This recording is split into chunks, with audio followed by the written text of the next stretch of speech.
بسم اللہ الرحمن الرحیم نحمدہ ونصلی علی رسولہ الکریم۔ حضور اقدس صلی اللہ علیہ وآلہ وسلم کا ارشاد ہے کہ حجر اسود جب جنت سے اترا تھا تو وہ دودھ سے زیادہ سفید تھا، آدمیوں کی خطاؤں نے اس کو کالا کر دیا، یعنی لوگوں نے جو اس کو گناہوں سے آلودہ ہاتھوں سے چھوا تو ان کے گناہوں کی تاثیر سے وہ سیاہ ہو گیا۔ بڑی عبرت کا مقام ہے کہ جب محض ہاتھ لگانے سے پتھر پر یہ اثر ہوا تو ان دلوں کا کیا حال ہوتا ہوگا جو گناہوں سے ہر وقت وابستہ رہتے ہیں۔ ایک حدیث میں آیا ہے کہ جب آدمی کوئی گناہ کرتا ہے تو اس کے دل میں ایک سیاہ داغ لگ جاتا ہے،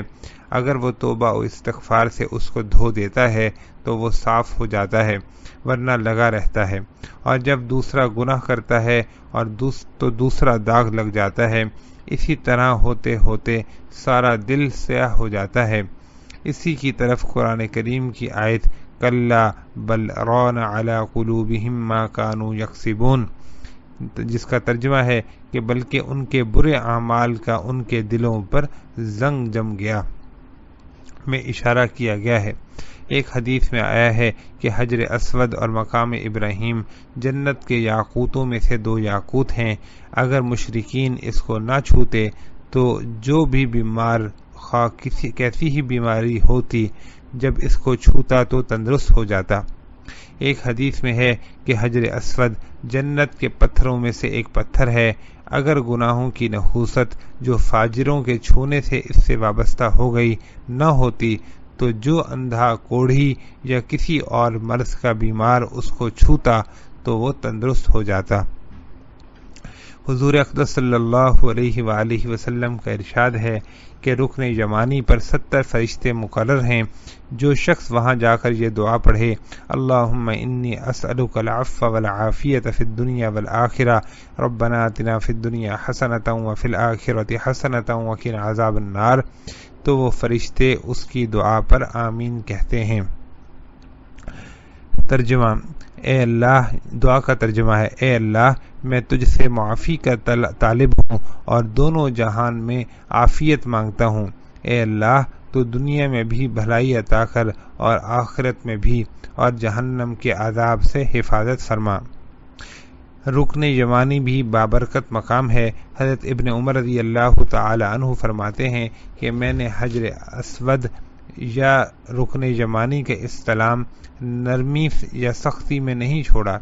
جب سے ہم نے دیکھا کہ حضور اقدس صلی اللہ علیہ وسلم ان کا استلام کیا کرتے تھے۔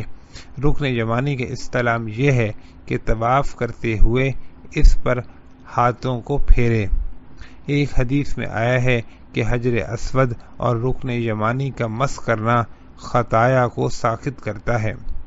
ایک حدیث میں ہے کہ حضور صلی اللہ علیہ وسلم نے رکن یمانی کو بھی بوسہ دیا۔ اس جگہ اس بات کا لحاظ رکھنا ضروری ہے کہ حجر اسود اور رکن یمانی کا استلام ایسی طرح ہونا چاہیے جس میں دوسروں کو اذیت نہ پہنچے، کہ یہ فعل مستحب ہے اور مسلمانوں کو ایذا پہنچانا حرام ہے۔ حضرت ابن عباس رضی اللہ تعالی عنہ سے نقل کرتے ہیں،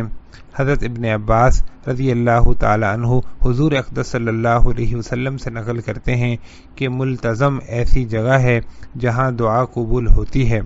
کسی بندے نے وہاں ایسی دعا نہیں کی جو قبول نہ ہوئی ہو۔ ملتزم حجر اسود سے لے کر کعبہ شریف کے دروازے تک کا حصہ کہلاتا ہے۔ غالباً اسی وجہ سے اس کا نام ملتزم ہے کہ اس کے معنی چمٹنے کی جگہ کے ہیں۔ ابو داؤد میں حضرت ابن عباس رضی اللہ تعالی عنہ سے نقل کیا گیا ہے کہ انہوں نے اس جگہ کھڑے ہو کر اپنے سینہ اور چہرے کو دیوار سے چمٹا دیا اور دونوں ہاتھوں کو دیوار پر پھیلا دیا اور یہ کہا کہ میں نے اس طرح حضور اقدس صلی اللہ علیہ وآلہ وسلم کو کرتے دیکھا۔ اس جگہ کے متعلق جو حدیث دعا کے قبول ہونے کی نقل کی جاتی ہے، میرے حضرت نور اللہ مرقدہ سے لے کر حضور اقدس صلی اللہ علیہ وآلہ وسلم تک ہر استاد حدیث سناتے وقت اپنا ذاتی تجربہ یہ بتاتا ہے کہ میں نے اس جگہ دعا کی اور وہ قبول ہوئی، اور اس ناپاک کا بھی ذاتی تجربہ ہے۔ حضرت حسن بصری رحمۃ اللہ علیہ نے جو خط مکہ والوں کو لکھا ہے اس میں تحریر فرمایا ہے کہ وہاں 15 جگہ دعا قبول ہوتی ہے۔ طواف کرتے وقت ملتزم پر میزاب رحمت کے پاس، کعبہ شریف کے اندر، زمزم کے کنویں کے پاس، صفا پر، مروہ پر، ان کے درمیان دوڑتے ہوئے، مقام ابراہیم کے پاس، عرفات کے میدان میں، مزدلفہ میں، منی میں، تینوں شیطانوں کے کنکریاں مارتے وقت۔ در منصور کی روایت میں ہے کہ ملتزم اور میزاب رحمت کے نیچے اور رکن یمانی کے پاس اور صفا اور مروہ پر اور ان کے درمیان اور حجر اسود اور مقام ابراہیم کے درمیان اور کعبہ شریف کے اندر اور منی، مزدلفہ، عرفات اور تینوں شیطانوں کے پاس۔ ہمارے حضرت شاہ عبدالعزیز صاحب نور اللہ مرقدہ نے اپنی تفسیر میں اسی روایت کو اختیار کیا ہے۔ بعض علماء نے اس کے علاوہ مطاف یعنی طواف کرنے کی جگہ اور بیت اللہ شریف پر نظر پڑتے وقت اور حتیم کو اور حجر اسود اور رکن یمانی کے درمیانی حصے کو بھی خصوصیت سے دعا کے مقبول ہونے کی جگہ بتایا ہے۔ بعض علماء سے یہ بھی نقل کیا گیا ہے کہ ملتزم رکن یمانی سے لے کر کعبے کے غربی دروازے تک کا حصہ ہے جو بند ہے۔ یہ اگرچہ مشہور قول کے خلاف ہے لیکن بعض اکابر کا قول تو ہے ہی۔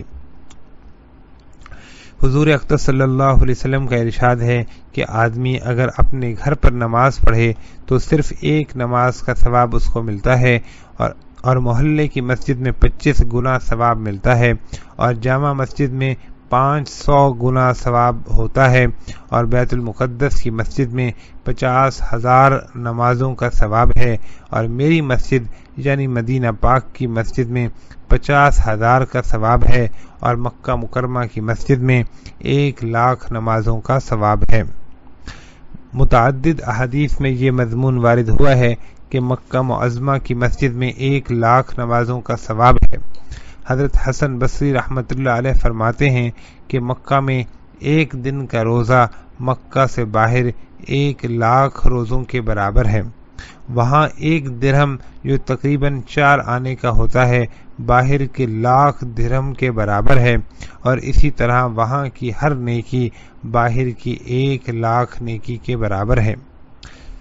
تیسری فصل کی پہلی حدیث میں خود نبی کریم صلی اللہ علیہ وسلم کا پاک ارشاد گزر چکا ہے کہ حرم کی نیکی 1,00,000 کے برابر ہے۔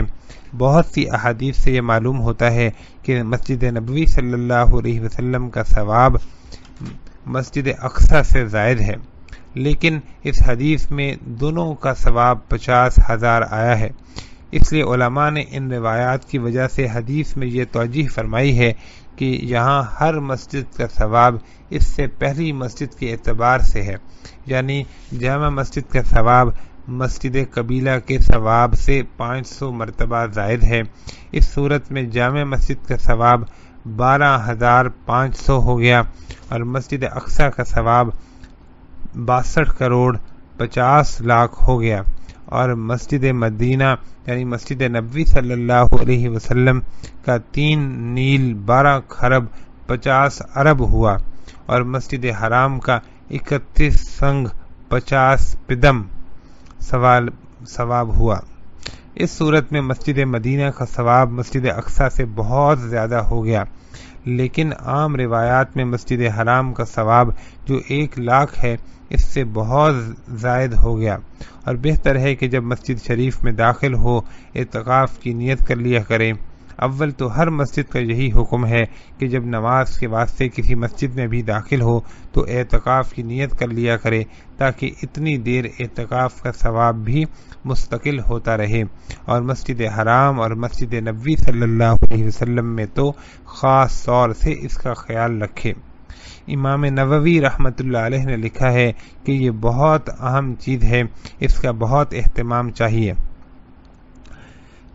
حضرت عمر رضی اللہ تعالی عنہ کا ارشاد ہے کہ میں مکہ میں ایک خطا کروں اس سے یہ بہت زیادہ پسندیدہ ہے کہ مکہ سے باہر رقیہ میں 70 خطائیں کروں۔ جیسا کہ مکہ مکرمہ میں نیکیوں کا ثواب بہت زیادہ ہے، ایسے ہی وہاں گناہ کا وبال بھی سخت ہے۔ اسی وجہ سے حضرت عمر رضی اللہ تعالیٰ عنہ فرماتے ہیں کہ مکہ سے باہر 70 لغزشیں مکہ کی ایک لغزش سے بہتر ہے۔ حضرت ابن عباس رضی اللہ تعالیٰ عنہ کا بھی یہی ارشاد ہے۔ تیسری فصل کی پہلی حدیث کے ذیل میں گزر چکا ہے اور حضرت عمر رضی اللہ تعالیٰ عنہ سے کئی مضمون اس کے ہم معنی ذکر کیے گئے ہیں۔ اسی وجہ سے بعض اکابر مکہ مکرمہ میں قیام کو پسند نہ کرتے تھے کہ اس کے ادب و احترام کا حق ادا کرنا مشکل ہے۔ امام غزالی رحمۃ اللہ علیہ نے لکھا ہے کہ وہاں خطاؤں کا ارتکاب سخت ممنوع ہے اور قریب ہے کہ اللہ جل شانہ کے غصے کا موجب بن جائے۔ وہب ابن الورد ایک بزرگ ہیں، فرماتے ہیں کہ میں ایک دن حتیم میں نماز پڑھ رہا تھا کہ میں نے کعبے کے پردوں کے اندر سے یہ آواز سنی کہ میں اولاً اللہ جل شانہ سے شکایت کرتا ہوں اور اس کے بعد اے جبریل تم سے شکایت کرتا ہوں ان لوگوں کی کہ وہ میرے گرد ہنسی مذاق اور لغو باتوں میں مشغول رہتے ہیں۔ اگر یہ لوگ اپنی ان حرکتوں سے باز نہ آئے تو میں ایسے پھٹوں گا کہ ہر پتھر میرا جدا جدا ہو جائے گا۔ حضرت عمر رضی اللہ تعالیٰ عنہ نے ایک مرتبہ قریش کے لوگوں کو مخاطب کر کے فرمایا کہ تم سے پہلے قبیلہ عمالقہ اس گھر کا متولی اور منتظم ہوا تھا، ان لوگوں نے اس کے احترام میں تساہل کیا اور تعظیم کا حق ادا نہ کیا تو اللہ جل شانہ نے ان کو ہلاک کر دیا۔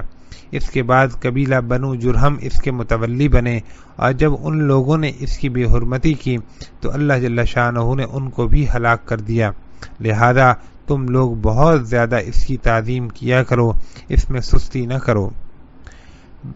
موسیٰ بن محمد رحمۃ اللہ علیہ کہتے ہیں کہ ایک مرتبہ ایک اجمی شخص طواف کر رہا تھا، نیک دیندار آدمی تھا۔ طواف کرتے ہوئے ایک خوبصورت عورت کے پازیب کی آواز جو طواف کر رہی تھی اس کے کان میں پڑی۔ یہ شخص اس عورت کو گھورنے لگا، رکن یمانی سے ایک ہاتھ نکلا اور اس زور سے اس کے تھپڑ مارا کہ آنکھ نکل گئی، اور بیت اللہ شریف کی دیوار سے ایک آواز آئی کہ ہمارے گھر کا طواف کرتا ہے اور ہمارے غیر کو دیکھتا ہے، یہ تھپڑ اس نظر کا بدلہ ہے، اور اگر آئندہ کوئی اور حرکت کرے گا تو ہم بھی زیادہ بدلہ دیں گے۔